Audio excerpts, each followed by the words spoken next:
Hello, everybody. Welcome to Sonic Talk number 352. I foolishly said 251 last week. I lost 100 somewhere along the way, but don't worry, we're back now. We've jumped back on numbers.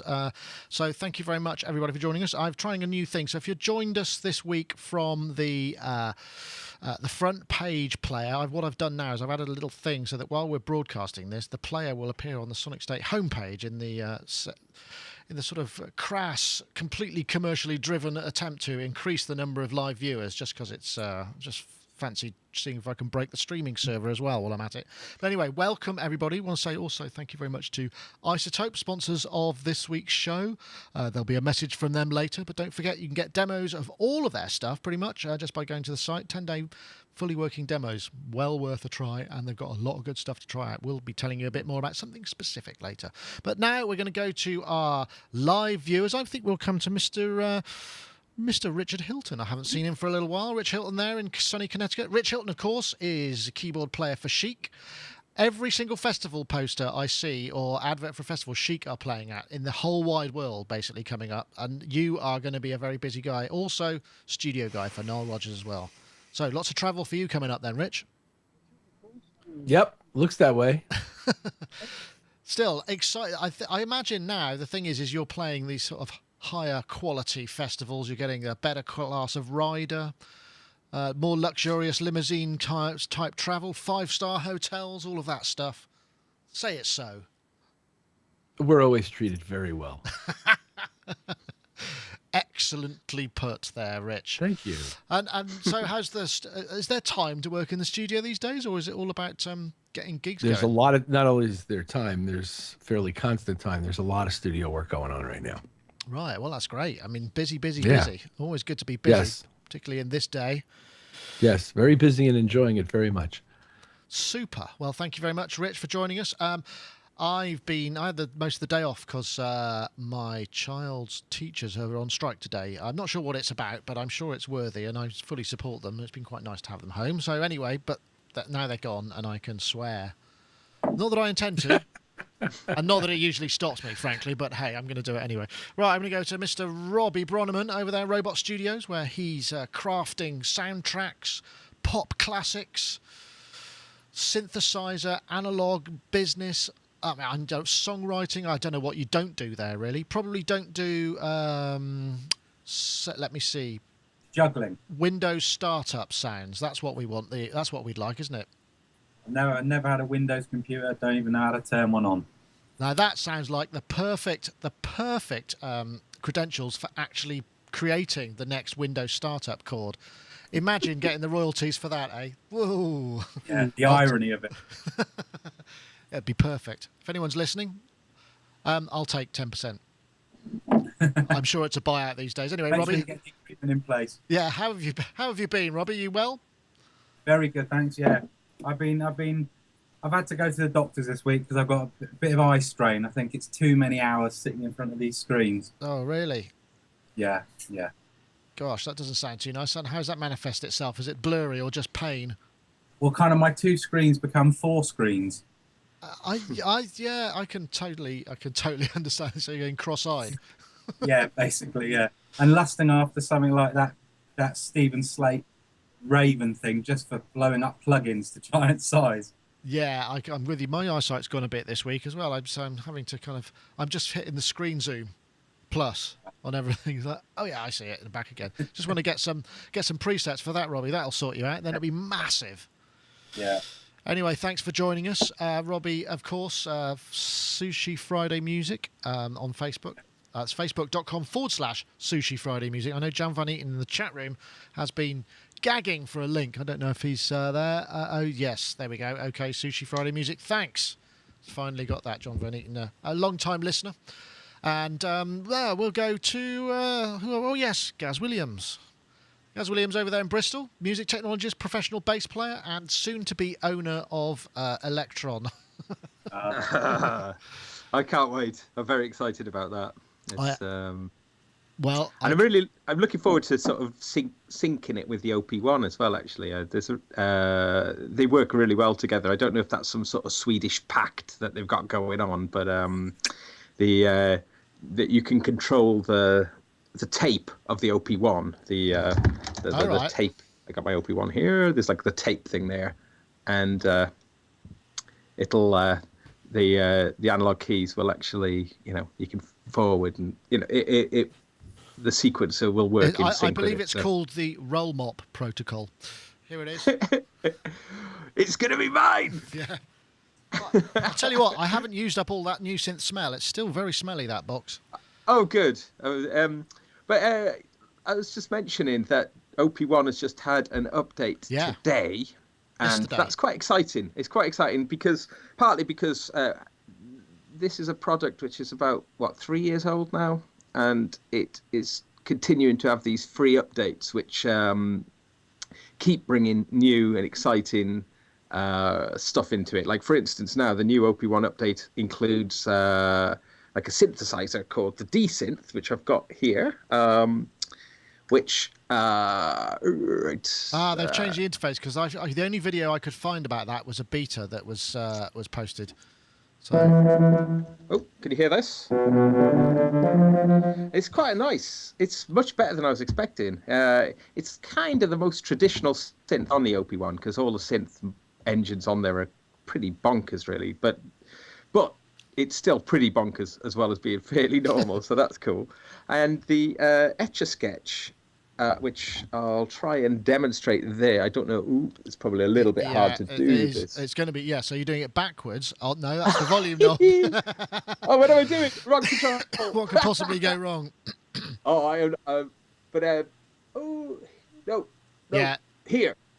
And then you just draw, like, I can't do it. I can't do it. Just forget. Nice try. It's worth a try, Gaz. But I'm feeling slightly jealous about the because I'm starting to think, I think what's really impressive about that is the fact that they're still bringing out OS updates and stuff. And I was looking back. I linked back to my review of the OP1, and it was in 2009. So good on them. Yeah. So and I think it's when you look at the updates over time, it's added an enormous since your review, and I think some of the things that you mentioned in the review have been no, I think they have. Yeah, well, I should think so in 5 years. Yeah, there's still some operational quirks though, which I'd have liked to have seen being sorted. Not many, but just a few. But they don't seem to tackle anything which fundamentally adjusts that. They just seem to add new stuff, which is pretty cool. I'm happy for you, I must say. But, the other thing I just briefly wanted to say, I've virtually finished the new opening credits and theme tune for Sonic Touch, so I'm quite excited about. Well, provided it passes the editors. You're fast going to become the Dennis Waterman style character of Sonic Touch, who's written the theme tune, starred in it, and everything else. That's a very UK centric joke, that. But well, I could be so good for you, so that's nice. And there we go, Dave Spears there in GeForce Software Land, where he's hoarding synths like a kind of Aladdin's cave of synthesizer. Ebenezer Spears is right there. That's not stingy, but hoardy in a kind of positive way.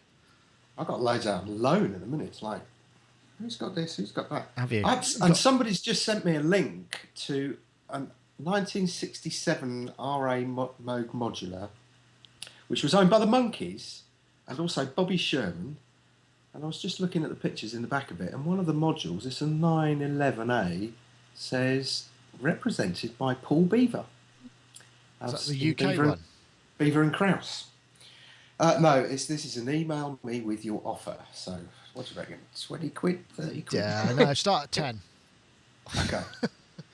And think the exchange rate. You can always say, well, look, the exchange rate's so fluctuating, Lovely. I did see somewhere also that as well as there's we mentioned it last week, the Club of Knobs guy who's making full-size replicas. There's also, I've seen some little Eurorack mini versions, and it sort of went by on a Facebook stream somewhere, which looked really interesting. I'm liking the look of that. You'd go for that, would you, Robbie? Even though no, they're black. I'm sorry. You'd have to strip them out. Yeah, there was already talk though. Funnily enough, there were people saying, I'll just give it a couple of months, and the guys at Grayscale will have made panels for them. So yeah, I'm not alone. Okay, fair enough. I've got something here. This just arrived just before the show as well. What? It's bloody heavy. Oh. But it is the MS-20 kit. Oh, So and I said to them rather cunningly, they said, "Oh, do you want to review it?" And I said, "Oh, I don't see how I can, because obviously if I built it, I won't be able to fit it back in the box, so I can't ship it back to you." And they went, "No, it's all right. You'll be fine." Then I was, so I will be able to deconstruct it, presumably, and send it back. So I think I'm not sure I'm going to review the MS-20 again because I've done the MS-20 Mini, but I'll build it and do a sort of time lapse thing of it, and so expect to see that sometime. Sorry, you've got your own one, haven't you? I have an original. Yep. Yeah, so it's got that new 2 filter mode, hasn't it, on that one? Apparently so. Does anyone know what the difference is between the 2 filters? They sound different. One's an MS-19 and the other's an MS-20. Yeah. It's a shame though that that's on a little dip switch on the inside. Oh, I'm 'Cause sure. you're not on the spare of the moment. Go, I'll just dismantle it and change the filter. I'm sure there's a way. I mean, it's it's bound to be, isn't there? Anyway, shall we get on with a bit of let's get on with a bit of show stuff. So I'm going to start now. Here's a video. This is Cook-oo, as he calls himself. He pronounces it in a very unusual way. I think he's Norwegian. I've been trying to figure out his accent for ages, and I think it's Norwegian. He sounds almost Australian. So this was him and Dataline, who's Cenk, who's the guy who does all the electron videos.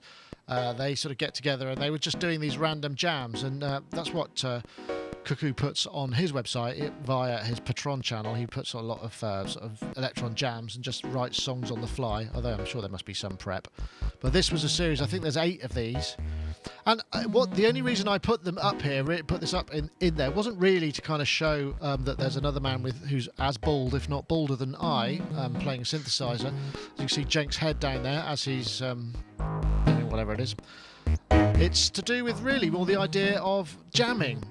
Because I recall this used to be a staple sort of occupation of mine when I used to have a synthesizer or whatever. I'd go in, be with a bunch of mates and we might get a bit high or whatever and just jam for ages and ages and ages.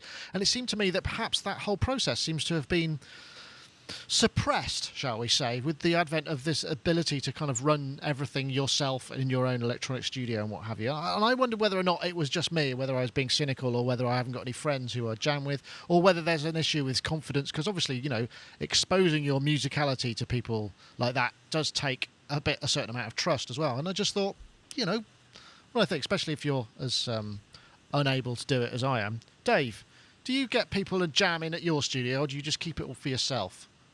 It's just for me. Stay away. No, that's complete lie. We do it a lot, and it's really good fun. And it's one of the great things I think about step sequencers is that as long as you got everything synced up, you can have somebody on one and somebody on another, and you will get these kind of really cool happy accidents. And then what we also do is we will have some grooves set up on the computer and some instruments, say within Logic, that we can quite easily select and scroll to. And I love the fact that, because you can kind of segue from, let's say we go from the modular, the .com to the 2600, and then to the little 8-voice sequencers, just beautiful. And then, in between each of those kind of noodles, we'll muck about with something virtual or, say Omnisphere or something of ours or something like that. And it's just brilliant, brilliant fun. In fact, that's why I really miss the mixing desk, a physical mixing desk, because makes that process that easier. also becomes a part of it. Yeah, exactly. If somebody's too loud, you can turn them off. No, and you can. It just all becomes really seamless, and I love it. I love it. One day we're going to video it and put it up, because I like also the fact that it only exists for that moment in time and then it's gone. So yeah, the idea of recording it and being able to replay it and go, actually, that might form the basis of something. Or when you do that, also in the cold light of day, that all of it was rubbish. That's what I used to find when I was a teenager, and I perhaps, been a bit tired and emotional, shall we say? I'm not sure. I don't That know. kind of depends on what you've smoked, really, on that night. I suppose so. I tend to think that, if you go back to something like that the following morning, you'll go, oh, God, what was I thinking? Yeah, my imagination was running wild. Rich, I'm guessing that, I mean, you're a very accomplished keyboard player, so I'm guessing this holds no fear for you. So, does it happen much in your life? I mean, is it something that you try and make space for? I mean, or do you, how does it work? It happens sometimes. Okay. That's how it works. There are times where it's happening more often than not. Right now, it's not happening that much because I'm really busy with recording studio and DAW type behaviors and engineering stuff. But certainly in the last 2 years of touring, every sound check is some kind of a jam. Of course, yeah. But ultimately, the kind of jamming you're talking about involving synthesizers, I don't get to do nearly enough. Do you think that that's been something that's kind of, like I say, it's been suppressed with the technology has enabled an awful lot of people to do a lot of things on their own, and maybe that's a sort of a byproduct, an unfortunate byproduct, possibly. Yeah, oh yeah, absolutely. What was once a very social business became a very isolated business. I think now it's reverting back the other way for a lot of reasons, including the infusion of DJs into the creative process and the live spaces in which they generally play. But a lot of things are involving that. And also the prevalence over the last 10 years of the jam band thing and how much more popular that's become. Oh, what, the And- PlayStation game kind of thing? Or No. Jam bands like postmodern Grateful Dead worshipping type songwriting guys who fluctuate, who come out of the more acoustical side of the rock history and now have gained a foothold. I mean, there's lots of it here anyway. Right, okay, I see what you mean. It's like the idea of a more free form, but not jazz. Well, song forms, but long guitar solos, long band jams. Right. There's a bunch of these bands. There's a lot of it, and what it's shown me is that young people have rekindled their interest in playing together in garages and basements, and I think that's a good thing. Yeah, it is. I guess one of the problems with any form, as soon as you introduce clock into the whole kind of thing, then it's harder to jam because you've got this massive technical problem to solve before you even get going and decide the tempo. It's much harder to be spontaneous, I suppose, in many ways. Well, Steve Winwood once famously said to me that... Oh no, it's frozen. What did he say? What did he say? What a fantastic tease that is, Rich. We'll have to wait for you to come back for us to... Rich, we're reconnecting with Rich and we'll have that, but we will come back. Robbie, I'm guessing, is the Sushi Friday music project partly trying to kind of do some of that? Or... Yeah, definitely, because, we've talked about this before about, the whole thing of when you sit in front of your computer in the studio, particularly, you just become like doing your accounts. And I mean, I got to a stage where I was starting to input all my musical parts on the flipping grid in Logic, and you just think, why am I doing that? I can just play it on the keyboard. You know what I mean? You just get to that stage where you just don't even touch a keyboard. So yeah, no, the Sushi Friday thing for us is all about just having fun with instruments and playing off each other and see what happens. Otherwise you just lose all. Everything's so considered and kind of deliberated over, isn't it? And you don't ever get those happy accidents really, unless you do that. They're harder to come by. I agree. Yeah. The other thing, I'm reveling in the idea of Dave having synth jam dinner parties. It's what it sounds like to me. He said, "Oh yeah, we just have some friends over." Yeah. That sounds great. Yeah. We will do Dinner it. We parties. will do it. After dinner synths. I've got three or four guys from Novation coming over in a couple of weeks.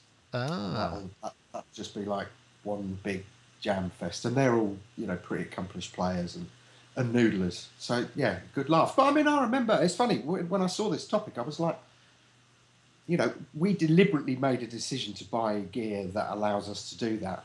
A couple of years ago, because exactly like Robbie says, sometimes you just feel like a kind of data entry merchant, particularly with what we do in terms of programming, and it's just kind of grows from there. And it reminded me like years and years ago, I had a little Boss DR110 drum machine and a Boss, one of the first little 12-bit digital delay sample pedals. And the amount of fun we had with that, I think I've got a cassette that probably drones on for way too long, but it was just such a laugh. And again, you know, Robbie said a couple of weeks ago about the whole iPad thing, you know, everything kind of just goes into the computer. And I remember talking to a girl, a singer, and she said she just literally got divorced. And I asked why, and she said, well, he was a programmer, wasn't he? She said, what did I see all day? The back of his bloody head. What did I hear all day? Beep, beep, beep, beep, beep, beep. And that was it. For her, that was grounds for divorce, which I thought was reasonable. Yes, I remember it's the Atari counting, isn't it? Yeah. In fact, that was used by a few people. Rebel MC, I think, used that on one of the many things that they did. But Gaz, I'm guessing you're probably a bit more free and liberal with your jamming. But I mean, I'm guessing we're talking more acoustic or real instrumentation rather than the electronic kind.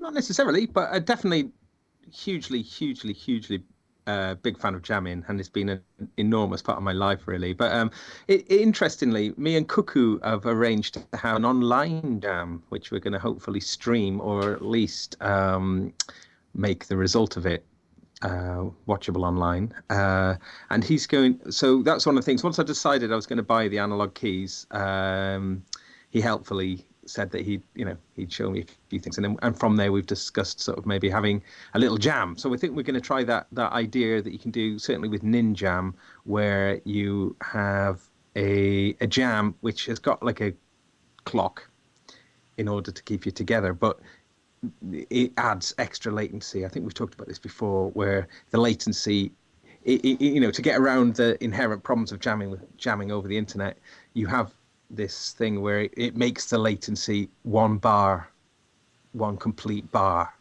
of latency. So you get this really odd thing of jamming in time, but a bar kind of.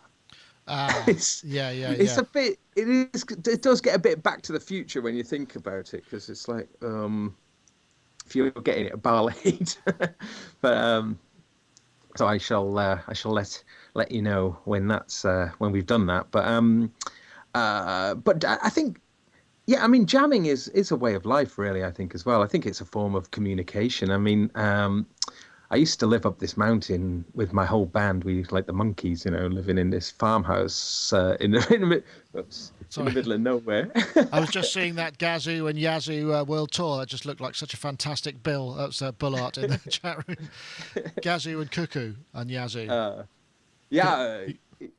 I was just saying, we used to live up this mountain. You had to go through a gate and wind your way up this mountain. It was really kind of quite an obscure location, but we all lived up there, and we used to, and jamming was pretty much all we did, and it was lush. I didn't really want to leave there, but we went up there to write an album. We had a record deal at the time, and I just wanted to live there forever, just perpetual jamming.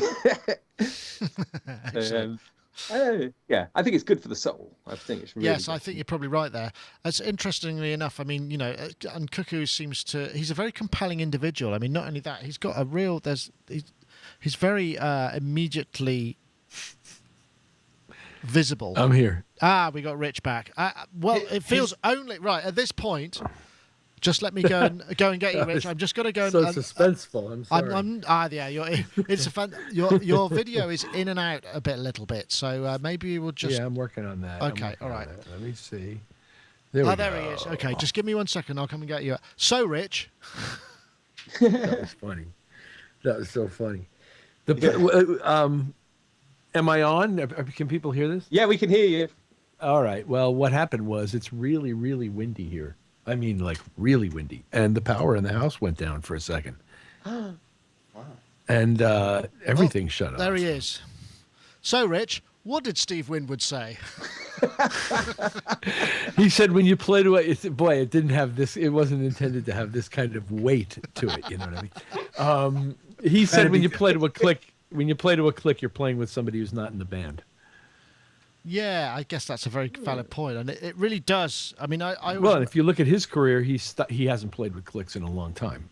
So he lives that as a philosophy. He believes that and enjoys that. And I think there's something to be said for that, too. yeah, definitely. Hasn't he got a new record out? Am I mistaken, or touring or something? I'm sure he's come up in. He's touring a lot. Right. Okay. Yeah. There we go. He's wonderful. I love the guy. He's great. So we should really, so yeah, more jamming. It's an interesting idea of live jams and what have you. And I think when you've got two machines that talk to each other, so that it's just all immediately easy, it makes sense. But any kind of clocking or anything like that just does tend to kill. I remember first going to the studio, and you have a band who can play pretty well, and you say, right, I think you work with them in rehearsal. This used to be the way. So you'd work them with the rehearsal, and you go, right, okay, I think I've got a rough tempo, so we'll use a click. So you put the click down, and then it all just, it's not the same at all. And that's the thing. Now technology has allowed us to kind of adapt the other way around. So you let the band play, and then technology follows the band's tempo. But before, for many, many years, this was something that was almost impossible to do unless there happened to be a 4 on the floor count, in some of the parts. So very difficult stuff. And also a bloody nightmare. I don't know if about you, Robbie. You remember doing remixes when there was no tempo? Oh yeah, And you had to work out or start time. You just got Simpty and the band, and that was it. yeah, all that kind of nonsense. It's so easy now, isn't it, to establish tempos with logic and all that stuff. Yeah, makes a big difference. But so I guess it works both ways. I think this is probably a good time to welcome our sponsors. So I'll press the button, and hopefully it'll play, or it might not. We'll see. Here we go. Isotope, of course, our show sponsor. How could I forget them? We're talking about Alloy 2 here. Essential mixing tools. The thing about Alloy is it gives you futuristic music tools, fast results, and more importantly, a fantastic sound. Lots and lots of people use Alloy in their everyday work, either as a channel strip or on the bus or on the master outputs. Intuitive workflow gives you access to 6 powerful tools in one plugin: equalizer, dynamics, exciter, de-esser, transient shaper, and limiter. I very often use it in a way just to be able to fix like poorly recorded video sound or ambient. It's a very, very useful thing. Great presets, over 250 presets and a wealth of advanced controls that you can tweak. Multiband transient shaper, make a kick drum less boomy or add more snap to a snare. There's a multiband mode which usually shape the kick, snare and cymbals in different frequency bands. Visual feedback, just tons of stuff. So if you want to get hold of it, go to isotope.com/alloy. Alloy 2 will get you. And also, don't forget, there is a free mixing guide, which is a 70-page plus, called Mixing with Isotope, filled with tips and tricks for hobbyists and pros alike, also available at Isotope. Once again, we thank them very much for their sponsorship of the show. I guess this does sort of introduce the next topic a little bit, because we've also got a new mastering tool from Positive Grid. This is their promo video, which is interestingly is running on an iPad mini by the looks of things.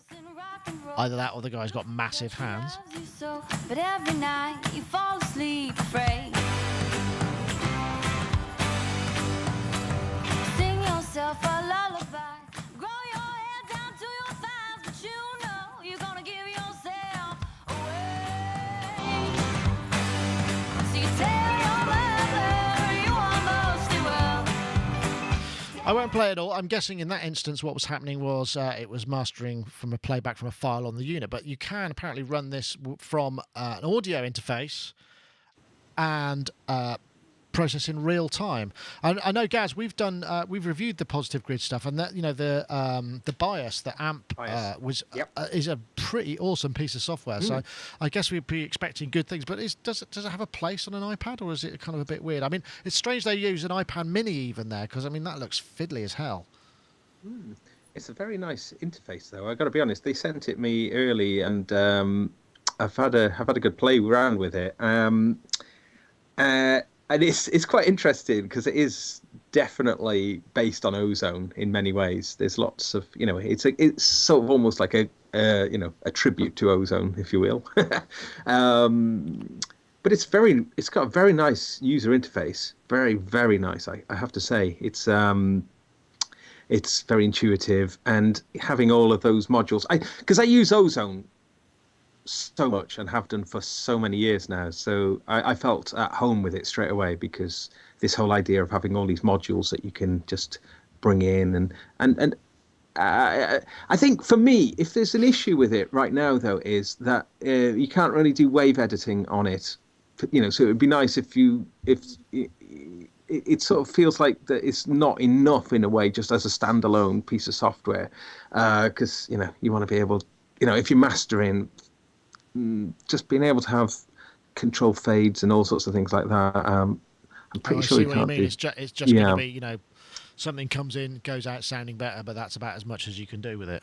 Yeah. Gosh, I hope I'm right about that. Well, but but no, I understand. I mean, I think yeah. the notion of something like this on an iPad, Mm. it's got that sort of, wow, you can do that on an iPad factor. But It I guess the sounds question good. is, why would It does. you? It does sound very good as well. I think the hands-on thing is lovely. Like touching those EQs and whatever you're doing with it. The interface is very well thought out. It's a very slick and feels very professional. So yeah, I mean, I think it's pretty impressive stuff, really. I guess the trick is you got to have decent I/O. Robbie, I know you started off with a sort of a real thrill about the iPad now, but I'm guessing do you think this has got a place? A few things. I mean, it's like I said, it's it's the whole thing of you've got to do it on the iPad. So it's first and foremost whether you're comfortable with trying to get your fingernail to do all these sort of intricate little things on an iPad. You got the whole thing of getting sound in and out, which unless for serious use, you're going to have to use something like eye connectivity so you've got lossless audio going in and out. Yeah. To be able to monitor it.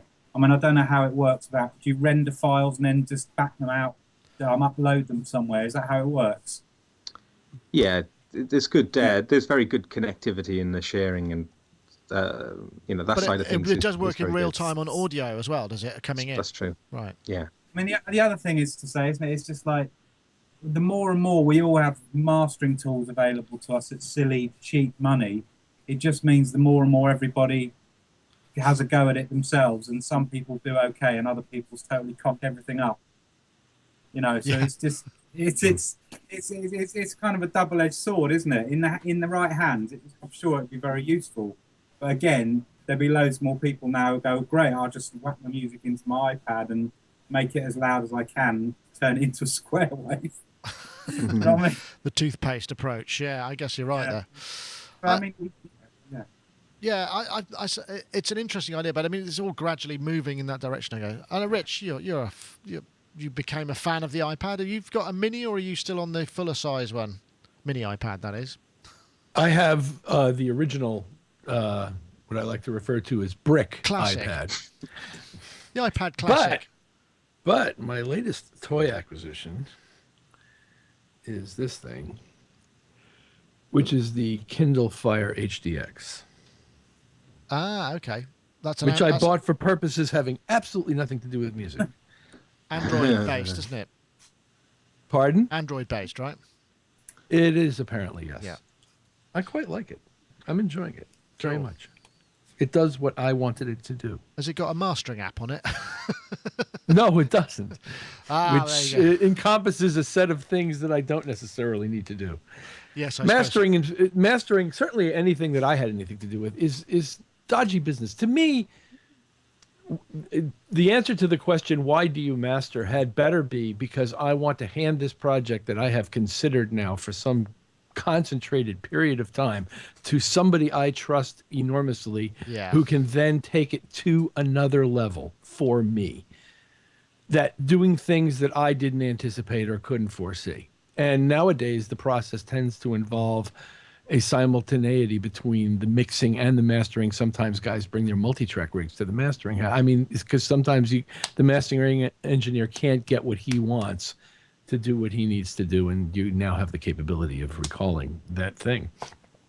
So to me, self-involved mastering is a just one more crack at twisting the EQs. And I asked myself why you didn't get a to where you wanted it in the first place at that point. Then again, I have been known to throw an EQ on the master fader now and then, and because I decide that my overall presentation needs some perking up. So I do understand that. I just think that mastering as a process is almost by definition done by somebody else and not by you. I think that is a really valid point. It's the a fresh pair of ears that doesn't involve a full mix. I don't know. You agree with that, Dave? I think it sounds like a really and also you get that kind of input as like used to anyway. What the spacing should be, between tracks. Where how long is the fade okay? Does it need to happen? All of those things are best dealt with by somebody else, I think. Yeah, I mean, I love it. Like when you hand over a project that you've really sweated over and then you hand it to somebody else, you trust them and you get it back and you go, oh, it all sounds consistent and nicely polished. I thought what was interesting, I was a bit meh about this, but I did speak to John, and what John said is that he said, I don't really know how much power the latest iPads have available for this sort of thing, but I suspect it's more than many top producers had in their Pro Tools system back in the day, which I thought was kind of intriguing. But also, he was looking at it from a kind of live perspective, in that, perhaps you've recorded some video of your gig and you've had a feed from the desk go into your iPad and you just want to kind of polish that up before uploading it to YouTube. And in that aspect, I think it's an exceptionally good tool. Yeah. I think that's good. Sorry, Gaz, I think will you do a lot of mastering? Maybe the term mastering is a little bit, maybe that needs an update in itself, the word mastering, because, for me, when I started mastering about 15 years ago, I felt really guilty about calling myself a mastering engineer, because for me I felt a bit of a fraud. I thought a mastering engineer was some, the white lab coat type, this very needs to know about cutting vinyl. Yeah, exactly. Yeah. So I'd prefer to use like terms like post-production or whatever. But, there is an awful lot you can do to a mix down that you can't do from within the mix. And I think that there's a lot of creative stuff you can do to the mix down as well. So I don't think it's a bad thing to allow people to encourage people to play around with the master mix. I certainly think the loudness thing is a separate issue, and these things can certainly contribute negatively to that. But I was going to say earlier, just when you're sitting down comfortably with a really good set of headphones on, and you've got the iPad comfortably, and you're just playing, and it's that's a very relaxing and enjoyable way to interact with your music. But I suppose the thing is, if you're attached to a USB cord with a load of balanced cables going in and out, it's a different experience, because you're probably going to be in the same place between your speakers and how you're monitoring and all that kind of thing. So it's I just want Isotope to do a control surface for Ozone. There's a great piece in the chat room, actually. John Van Eaton's just put in. Let me see if I can bring that into place, which said the last record he mixed, the artist took it to mastering engineer and said, "Oh, you have John Van Eaton mixing. I just have him fix these 5 things." So I fixed those 5 things, and the artist sat around and smoked and drink and said, "Yeah." And that's the short story. That's nice. I mean, that's a great way to be able to do it. And I guess the thing is also with that, if you go to a mastering engineer or you send something to them and they said, actually, maybe what you should do is I recommend this, this, and this, because most of us are in a sort of full in-the-box digital recall sort of scenario, it's a question of change. You can change those things, quite quickly. Whereas previously it would have been, an absolute nightmare to go back, remix the thing, try and recreate it, all of those things. It would have been a very different vibe completely, right? Yeah. Yes. Yeah. Yes, they said the panel. Anyway. Right. Yes, I was muted. I'm sorry. I yelled right. I mean, right as you said it. I was muted. It's only $20, and maybe certainly for finishing off, or it might work very well just for also processing individual stems. Like say a drum submix or something like that, so you can put a bit of extra beef and then drop it back in or whatever. That would be kind of interesting. I think it does sound very good, though. To be fair to it, I mean, it's easy to to maybe sort of look at it costing 20 quid or whatever, and not 20 quid, is $20, sorry, $20. Yeah, $20. Yeah. And an iPad, obviously, and an audio interface. Yes. But apart from that, yeah, it's a bargain. And a pair of ears. And a pair of ears, yeah, that too. You don't need them. Well, fortunately, I'm endowed with ones that stick out enough, so. But it is quite interesting actually. That because the ears. I've read that there's a series of books by sort of crime writer called Jo Nesbo. I think he's he's Norwegian. Norwegian. Absolutely brilliant, but he's always banging on about auditory clues and people getting clues to solve these amazing crimes by just sort of because the ear is so sensitive. So things like noticing the ambience on the other end of a phone when someone's ringing and thinking, why do I recognise? I know where this person is. And it's just anyway. That's completely random. But if you do get the chance and you listen to Audible at all, the series of the Jo Nesbo Harry Hole books are absolutely brilliant. I've just gone through them all, and they're so fantastically well written. I ended up I'm going totally off piste here, but I've just listened to a Dan Brown book, which when I first listened to a Dan Brown book, I found it quite exciting, and now I can't listen to it because it sounds so awfully written compared to the last series of books. Anyway, that's completely nothing to do with anything. Right. Literary. Well, yeah. Literary talk. Anyway, he's good at writing excitement, but the grammar and description is just it's awful business. Right, what was next? Oh yes, actually, we should mention this because Bitwig is out today, isn't it? I know I didn't put it in the show notes, but there it is. It's actually been released. Today is the day, and all of those staff who've been manning booths and making videos are now presumably going to be ensconced in support. Hopefully not as much as they as they need to. That would be good. But I haven't heard anything. Anybody heard anything about Bitwig or downloaded? Because I think you just download the demo here. If I click on there, what happens? Oh yes, 150 megabytes. What's nice there, of course, is we got Windows, OS X, and Linux. I think we'll probably try and get a handle on that at some point in the future. But I don't know if anybody feels. I mean, we're unlikely as people who tend to be working on projects to change DAWs halfway through or even between. But I know that it's a shame we haven't got Tinley on this week because I know he's just basically moved over to Ableton Live, which is kind of a fairly major change for him. Anybody going to give it a shot? Anybody interested? I mean, there's no AU support. I think it's just VST at the moment, but no.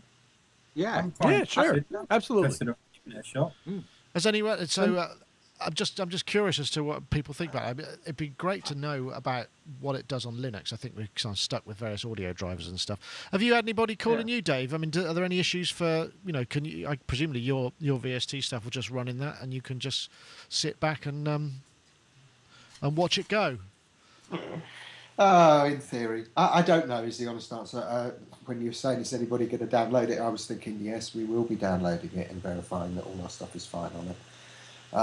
And actually, it's normally at that point that I make a kind of decision. Oh, will I explore this further? Will it have any uses? Does the workflow work for me creatively? And if so, then it will be an interesting exploration.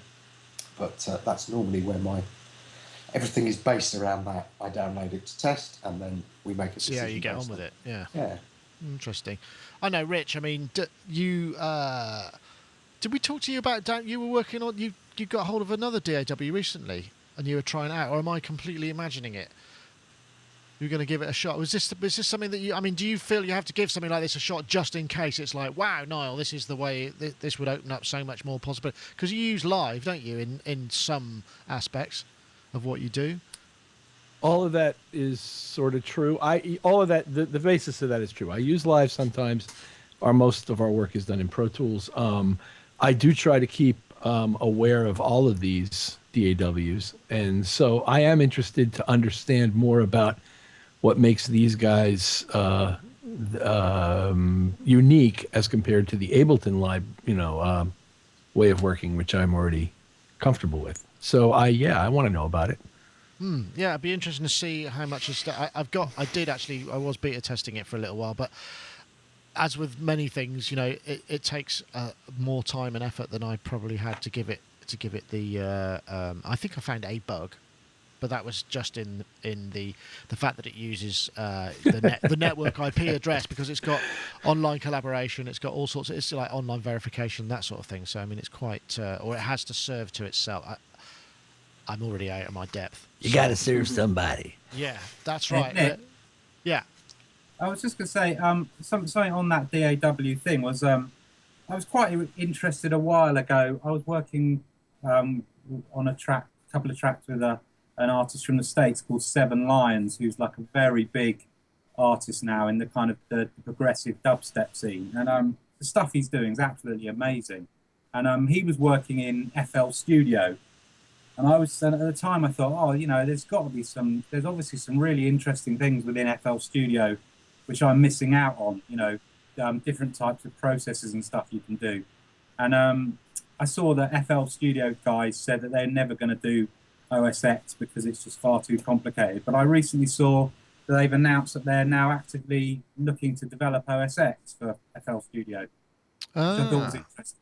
Yeah. That is interesting. I wonder what would bring that on. I suppose the thing is, you know, as we've talked about in the past, it's really the platform kind of, you know, should be an irrelevance. It's more, you know, the IP of the workflow or the instrument itself. You know, I mean, that's where it would be ideal to be. But I mean, unfortunately, that's not the case at the moment.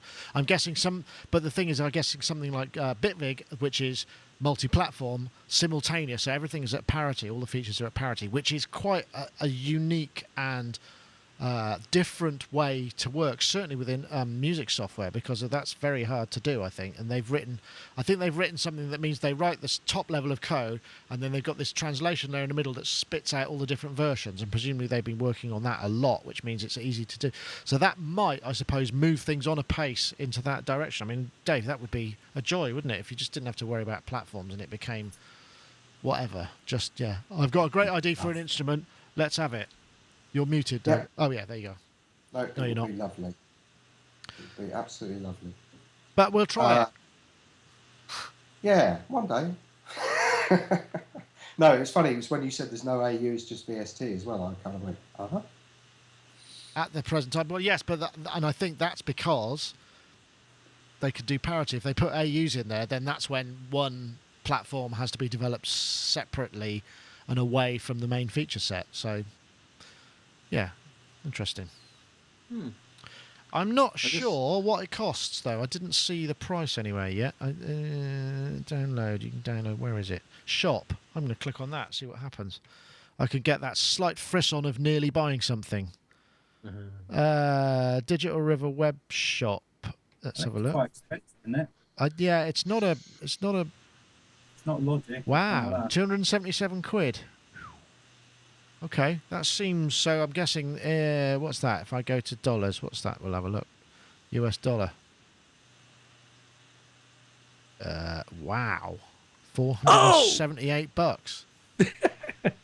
Jesus. Okay. Well, if it's their full boat thing, that's competitive with Ableton's pricing, I think, for their full boat thing. I mean, not to compare apples or oranges or anything, but just to say, if that's the marketplace that they're addressing, then that's not inconsistent with the pricing of their main competition for that space. I guess so. I mean, that's the thing. What's that? That's €300. I suppose we've just come spoiled because companies like Apple have just gone like, here, have everything. It's $100, and here's like 15 gigs of content while we're at it. But that's easy when you've got so many years of content behind you, and you put and that's not your main focus, and you make a lot of money elsewhere. I suppose it makes it a lot simpler. But yeah, I wonder if it opens Ableton projects. Does anybody know? I'm serious. I very much doubt it. I mean, I think if they started doing that might start to, flag up a little bit of, wait a minute, guys. Although I have spoken to people at Ableton, and they're like, whatever, it's fine, because they've got such a user base, and people, can't be based in that. And I've said for decades now that these guys should each be writing software that imports the other guy's sessions. Yeah, well, we got somewhere towards that. I guess they don't see the marketing potential for that. They don't see any money behind a lot of time spent in doing it. But I think it makes a lot of sense. I think it's really good for a product to be able to say, and if you're already working in such and such, you can open your projects right here and keep working. Yeah. I'm just regretting militantly going through every time installing software and always unchecking the VST aspect and thinking, if I want to Ah. try it now, I'm going to have to reinstall that 200. Yeah, I know that feeling when you've installed the plugins and you just go, I just need the AU version. I'll save my disk space. It's another 400k. I don't need any. So I've got it installed here in front of me. Oh, wow! Have you just been doing Go it? ahead, Gaz. Woo! So just checking it out. So the installation process is very nice, very easy. It looks very slick, but it's ever so close to Ableton in many ways, isn't it?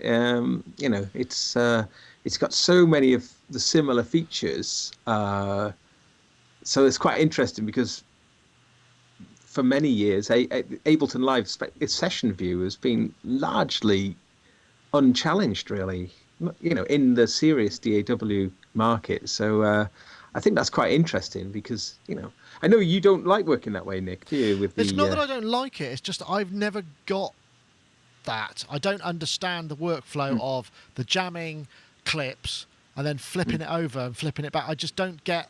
And I've seen it happen, and I've sort of thought, yeah, that looks really good, but I don't fully understand what's happening here. If I kind of got a handle on, it's like when we had Mike Gregan, who's been a guest on the podcast a few times, and he did, I did a headline grabbing track in 10 minutes, and by golly, it worked. It was a very popular video. But watching him just make something quickly and just going, yeah, I've done this, and it's all about scene and clip duplication, and then moving on and then modifying, moving on. I just haven't understood the workflow of being able to jam and follow it through. But I'm sure he's a master at it, but it can't be, that hard if you're making stuff up.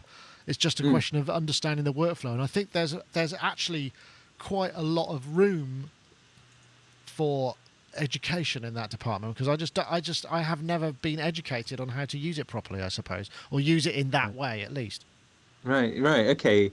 Yeah. I mean, it is a different way of working, isn't it? It's a different mindset. It's this idea of collating ideas and then maybe doing multiple not if you work painstakingly creating your arrangement along the timeline, to have this non-linear approach does seem an anathema to that way of working. So I can understand that. But just regarding Bitwig, though, I'm just wondering, they're going to have a hard sell in a way, because there's been so many products that have come out in recent years which are specifically aimed around the Ableton workflow. So I wonder if those devices, I'm thinking of the Novation Launchpad, certainly the APC 20 and 40. There's two new APCs out on there as well. Yeah, new ones of those, and they're very much specific. They're very targeted to the Ableton workflow.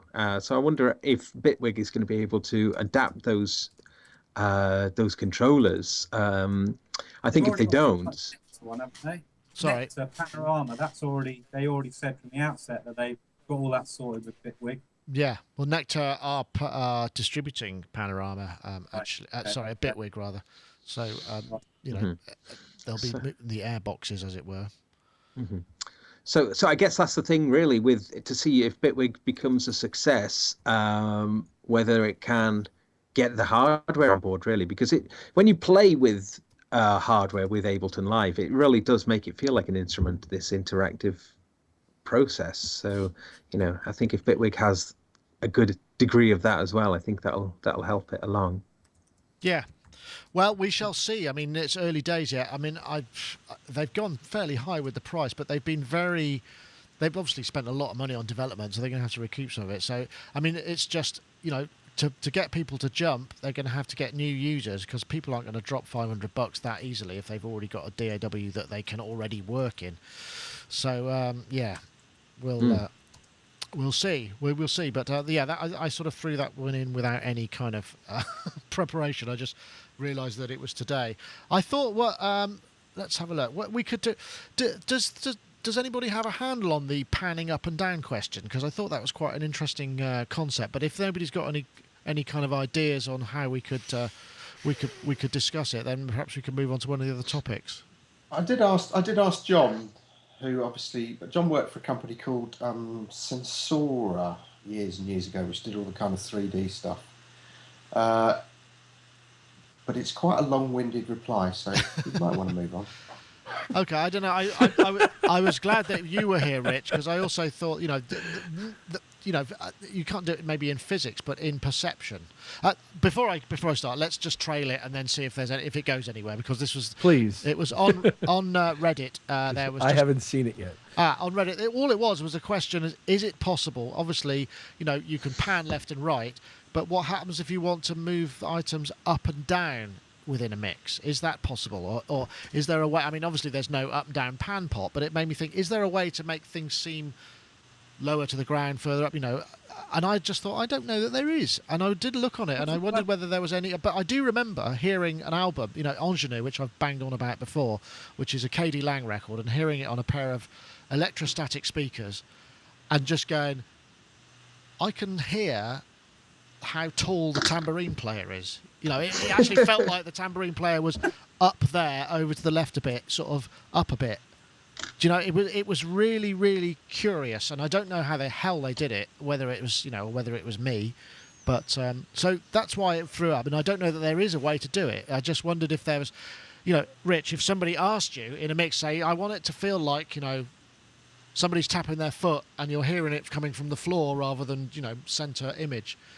Is there a way to do that kind of thing? I guess EQ perhaps is the only way I could think of, but it just seemed like an interesting challenge. But the only reason you associate bass with closer to the floor is because of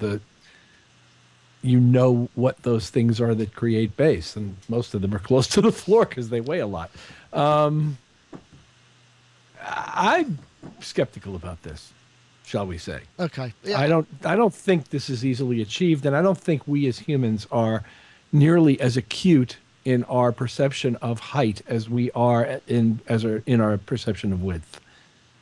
I mean, when there's a plane flying overhead that it's not, crawling along the ground, but it's, in other words, so, but I think the subtle differences within our field of local vision, within the periphery of our vision, for example, tend not to be as apparent to us visually. And I don't think we have playback systems that accentuate them. It would be interesting to hear one that was.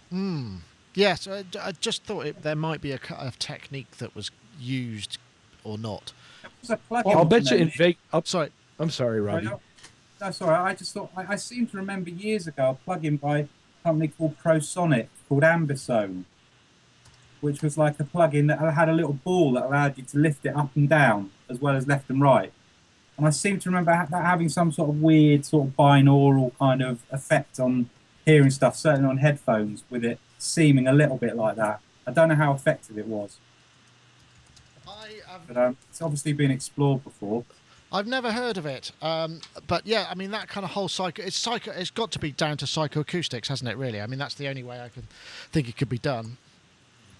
What John says here is the root of how we discern height is down to the shapes of our ears acting as directionally dependent filters. Sounds from different directions get different EQ curves applied to them. So effectively, if you apply that to technology, blah, blah, blah, blah, blah, with the company he worked for, they were known as head-related.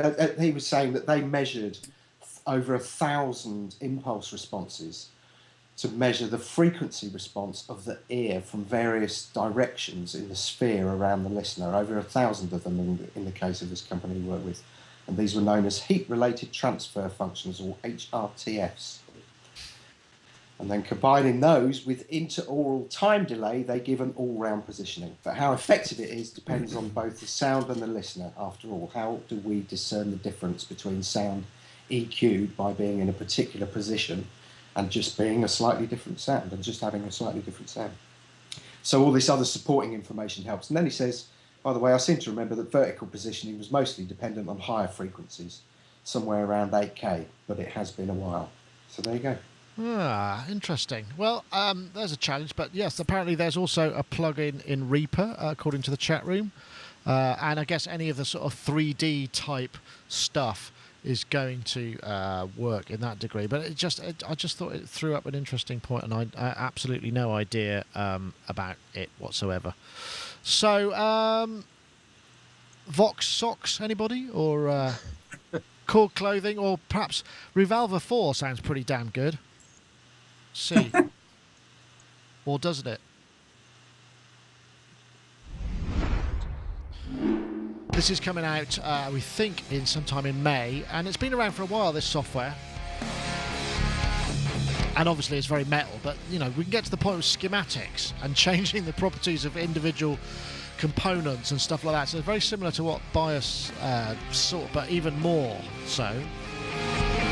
But there's some very interesting other technologies in here as well. I won't play the whole video because it's quite long, but there was stuff like where you model your guitar so it knows what it's dealing with, and then you can apply its models to that guitar, so make it sound like an acoustic. Similar sort of principle to what the Line 6 stuff has been doing for a while, but I guess they make their guitar so they know what signal is that they're dealing with and what have you.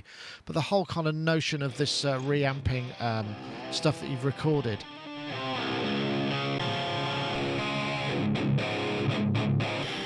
And I'm guessing, reamping is something, I don't know. I mean, I've often thought about it, and it's something that people do a lot. Particularly with things like the Kemper profiling amplifier. They just record the dry signal or play to it, and then you can just throw different amps on it and what have you. Is this something that you've done much of in terms of reamping?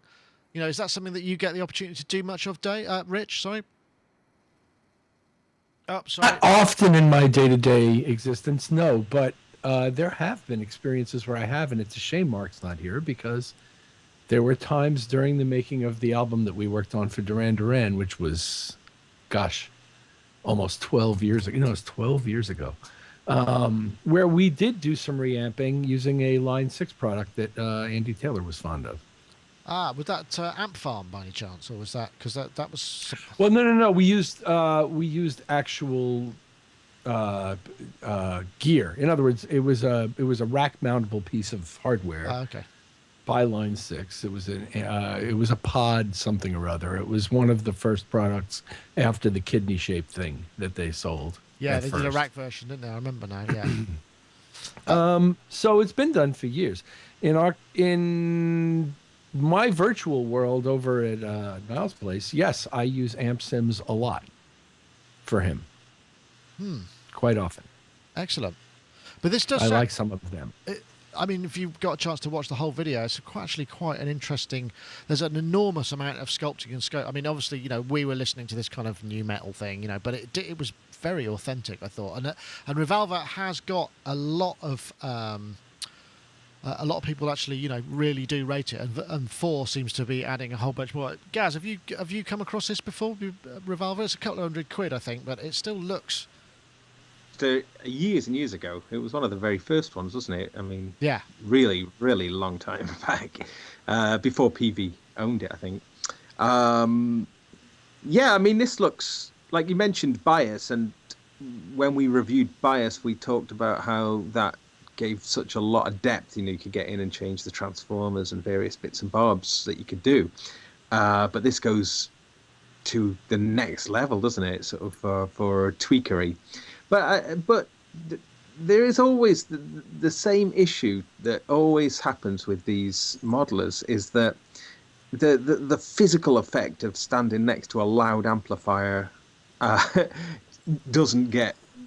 You can't replace that experience, and that experience makes you play in a different way. So I think it's so as good as they get in making things sound good, it still doesn't replicate the actual physical sensation, the vibrations and everything else that goes on that a loud amplifier does. I think it makes your guitar, you have to sort of, you have to really control the strings, because the loudness of the amplifier is making the guitar vibrate, and so there's a whole kind of bunch of things that this will never replace, So well, I suppose but that's like being in the room with it, but you're This is for recording, which you're not in the room with the recording, presumably. So, well, you certainly can be in the room playing a loud guitar and recording, but absolutely, and guitarists, when I'm working with guitarists, they always complain bitterly when when they when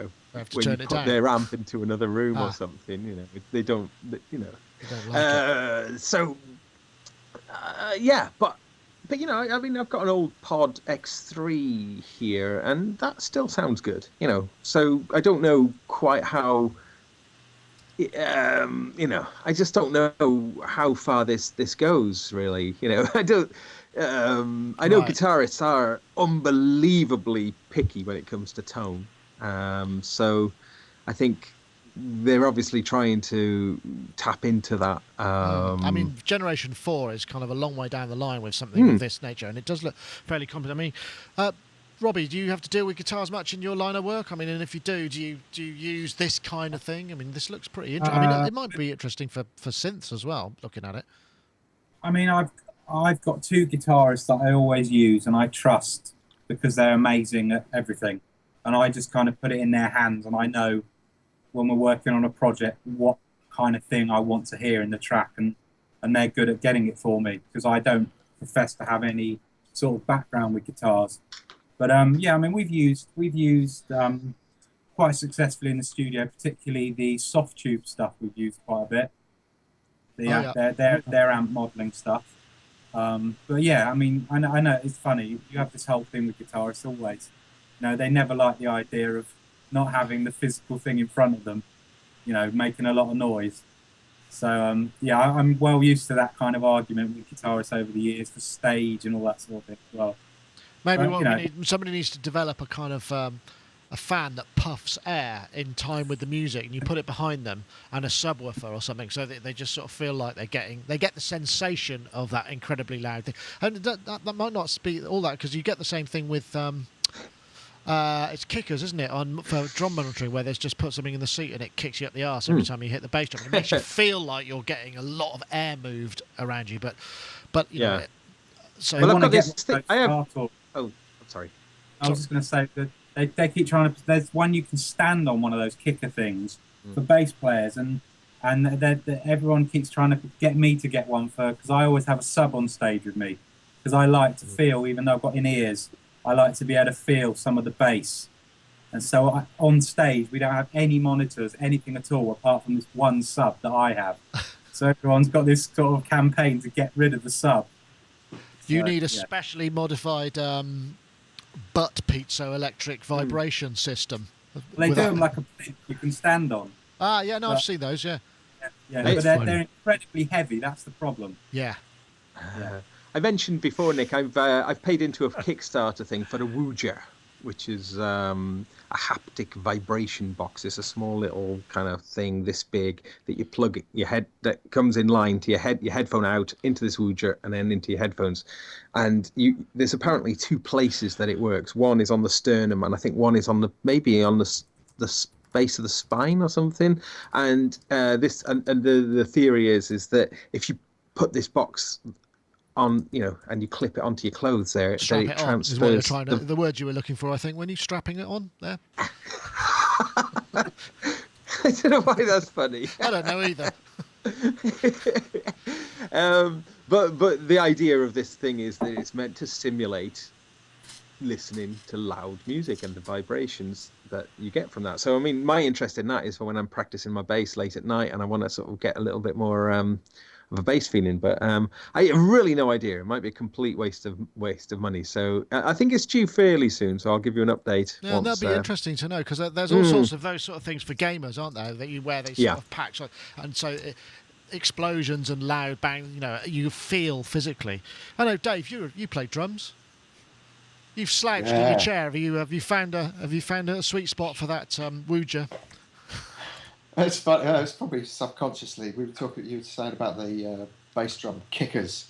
I think it was called Butt Kicker. That was the last one that I played drums using, and the crew changed the logo, and it ended up being called Dave's Butt Buddy, and it was Dave, go and sit with your butt buddy over there.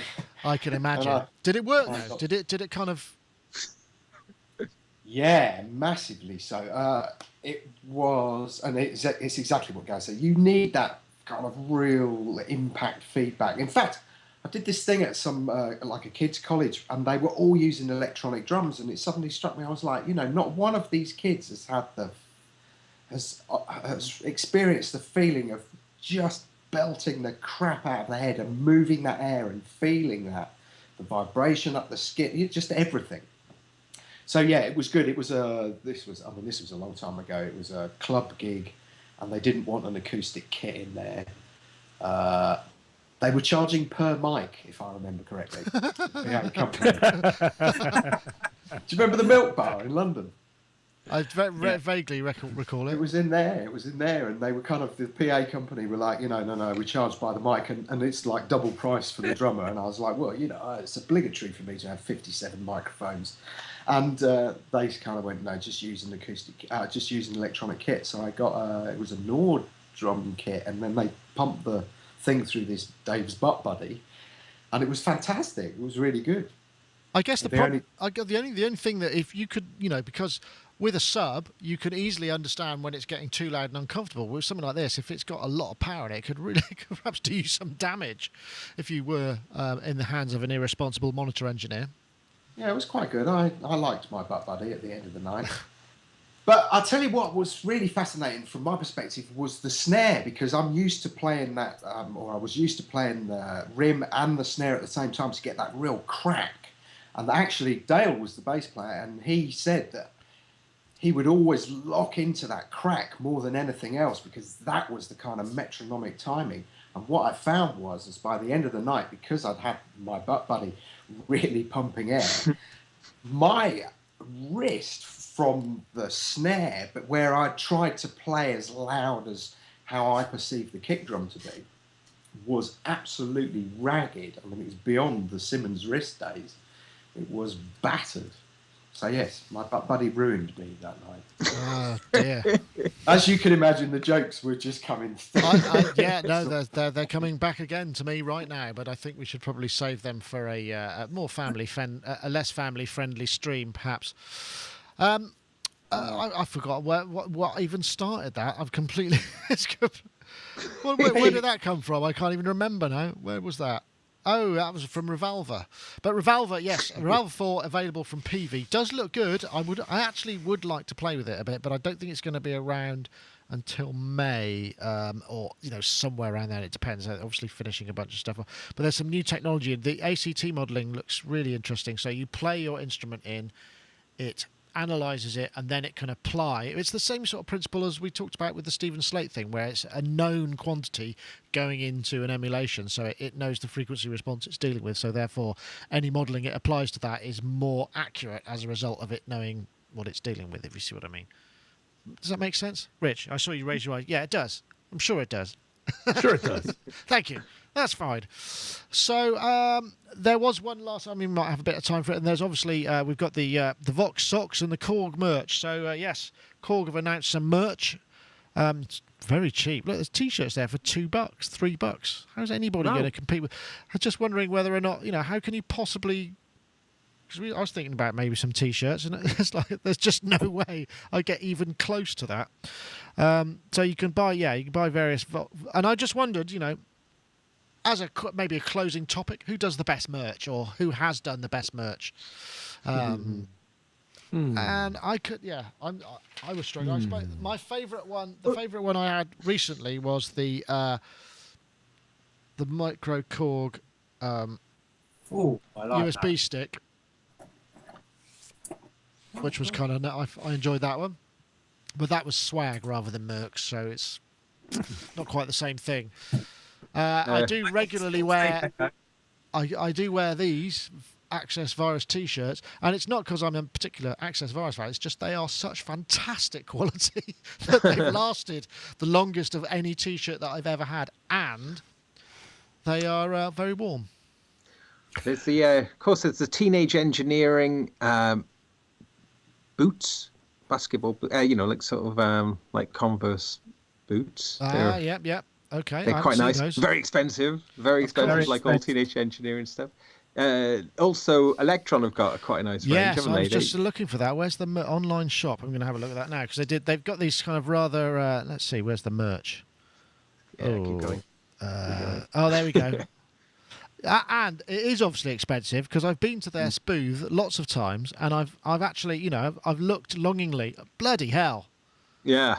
No wonder they haven't given them to me. That's £95 for a hoodie. Select your size. You better have. Yeah. Wow. That's okay, but it's obviously premium quality. It's nice, stuff, but Jesus. Let's say, okay, let's see how much is a T-shirt. What? It's a Scandinavian for you. That is hilarious. Yeah, these are my favourite. What are those? My Moog Attack Sustain and Release mats. Oh, I like that. Oh, very nice. They're good. I like those. Very nice. Yeah. Dave. Well, if I had a quid for every time somebody emailed us saying, "Can I have a Screams Like a Bastard T-shirt?" I would certainly have about £7. No, I'd have a lot more than that. My favourite one was when Underworld started doing various bits of merchandise. Louise said, "You know what they should do? They should do Underworld underwear." Yeah. And we actually did, and she did actually say that to Carl, and Carl said, "I think we'll leave that to M&S." And in the music instrument business arena, my Universal Audio stuff just seems to last forever. That was amazing. We were going to do some stuff for them, and their then marketing guy, Mike, kind of just arrived at our booth at NAMM and just with a kind of box. And I think there were like 3 hoodies, about 5 T-shirts.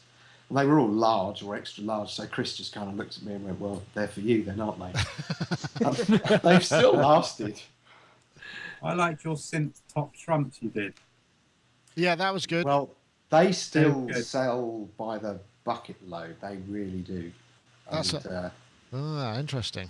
we kind of didn't make a big play of those. And I remember we released it just before Christmas, and we didn't really advertise very much at all. And Hans Zimmer came up to me at NAMM and just said, "Why didn't you make a big song and dance about those? Because I could think of like 500 people I'd have bought those for Christmas." And we went, "Yeah, maybe next time we better advertise." Oh, well, good stuff. Rich, you must have been exposed to the occasional piece of merch being on tour. You tend to get handed stuff, don't you? Well, if you look at my pictures of me from many, many years ago, my keyboards were covered with stickers by various synthesizer companies that the keyboards themselves didn't represent. But I don't know. The best merch story I can tell you is that in December of 1978, when I went to the Moog factory outside of Buffalo, New York, to pick up my just finished multi-Moog that had not even hit the stores yet, I bought a Moog authorized performer T-shirt that my son Corey can still wear today, and it still looks good. Ah, nice. That was 1979. Wow. 78. It was actually December of 78. You must have a very expert laundry expert in your life to have not. Well, it sat unused for many years. I wore it for some years and then put it aside, and then he uncovered it some years later, and it washed up nicely and has held up nicely. Nice. Well, we used to sell Because- Moog shirts as well, and I occasionally see people wearing those. But Yeah, you see them. You see people who are not music, who don't even necessarily know what it is. That it's become a T-shirt, like a, it's a kind of like almost standard issue T-shirt. I see it so many times. People who don't necessarily, are not keyboard players or not, it's kind of a fashion statement. yeah. And that's what I suspect a lot of these guys are trying to tap into, really. Well, It's a bit weird though, isn't it? Because when you see people kind of wearing merchandise stuff, it does kind of think, sometimes I've thought, if I worked for a washing machine company, would I walk around with Zanussi written on the front? Do you know what I mean? It's a bit old, isn't it? There's something very kind of peculiar about musicians. I used to love my Zildjian T-shirt. I kind of felt like I belonged. okay. Yeah, Well, But yeah, wear there is a. Yeah, I mean, I don't know. It definitely. We did make a few Sonic T-shirts, but as I think I was talking to Non-Eric a little while back, and he was saying, we've done T-shirts, and it's like, you think you have to make 50 or 100 or however many you make, and then you sell 20. You just think, and every time you sell one, you got to go down to the post office, and it's not a core business. I'm trying to find there must be a way of doing it, getting people, online, just upload a logo to it. I must get around to doing it, but I've just never 3D found. print T-shirt. What's that? 3D print your own T-shirt. Yeah, you can actually weaves it for you. That would be pretty cosmic. Yeah, that's Right. the future. Yeah. Right. That'd be pretty awesome. Okay, well, in the chat room, actually, it's gone past now, but it was drawn to my attention that the T-shirt is not $2 and $3. That just looks like $2 and $3. It's actually S2 and S3, and if you click on the actual link, the Korg T-shirt is more. it's But it's not that 15, much 19. more. Still very good value. So That's within normal T-shirt range type stuff. that's more your not- kind of that's less of your 50 quid for a T-shirt range. But yeah, My favourite music T-shirt I've got is a pastiche on Guitar Hero, and it says Guitar Hero. nice. I like that.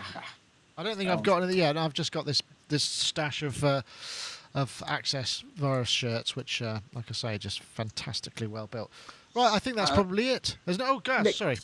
Yeah, I just wanted to mention, just because I noticed something about Bitwig, just that there is a scripting control surface scripting stuff that comes as that, and there's quite a bit of documentation about it. So just this jumping back a little bit, because when I was talking about that, it looks like the scripting part of Ableton, it's not like as open. So I think is that like a closed API for developers? I'm not sure how it works, but it looks like with Bitwig they've made that side of things quite open. So, Right.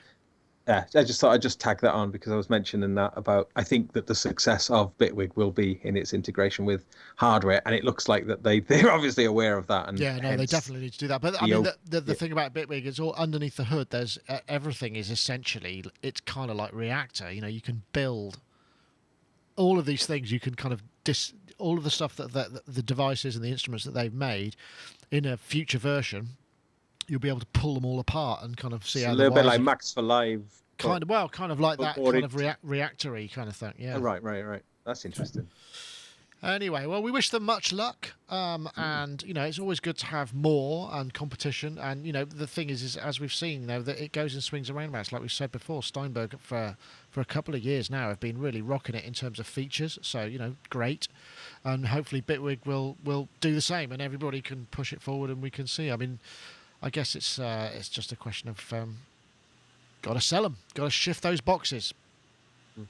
Right, so that's it for this week. I want to say thank you very much to everybody for joining us. Thanks for those in the chat room. I'm not sure why, for those of you who tried to get in, I'm not sure why there was an issue. I'll reboot the chat server, because last week we had twice as many people on it, so maybe it's just a bit tired and needs a reboot. So I do apologise if you've had to just only watch the video stream. And I've also got to remember to say, look, if you saw this and you watch, subscribe to YouTube. I'll put a button somewhere and you can click. Just subscribe to us on YouTube, where we're trying to boost our subscriptions. It's a good measure, and it's always nice to know how many viewers you've got, and that's the only way you can really see it, because the YouTube stats, are based around that. Anyway, I won't go on. Please subscribe to us. We do lots of good videos, this being one of many. So anyway, thank you very much, and also thank you to our sponsors, Isotope. isotope.com/ally for your 10-day free fully functional demo. Do check that out, and we'll say goodbye to our panel now. So we'll start over there with Dave Spears. Dave Spears over there, G4 Software, makers of fine instruments. I think there's still time to enter your competition. Download a picture of vintage synthesizer and colour it in. Get your kid to do it, and you can win something. Yeah, brilliant. Thank you very much, Nick. You're more than welcome. And we also have Rich Hilton over there in it looks like, is it still snowy or is it melted now? It's not fully melted, but it's nearly melted. It's still Slushy. really cold.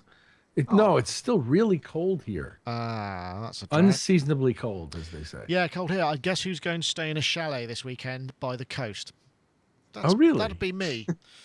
Anyway, Cool. I'm sure, it'll be nice, I'm sure. And also, I want to say thank you very much to Robbie Bronneman over there in Robot Studios with his wall of analog there, and no doubt got to get straight back to work. Got a mix. He's got to ISDN over to some Japanese label, no doubt. Or US, actually. but anyway. well, here we go. I knew I was close. Anyway, thank you very much, Robbie. Always a pleasure to have you on board. Thank you. And don't forget, Sushi Friday Music on Facebook for the next instalment. And of course, we've got Gaz Williams over there, gazwilliams.me for all your Gaz. He's got a rocking blog and videos that he posts there. And we'll be having a Sonic Touch action sometime soon as well. So thank you.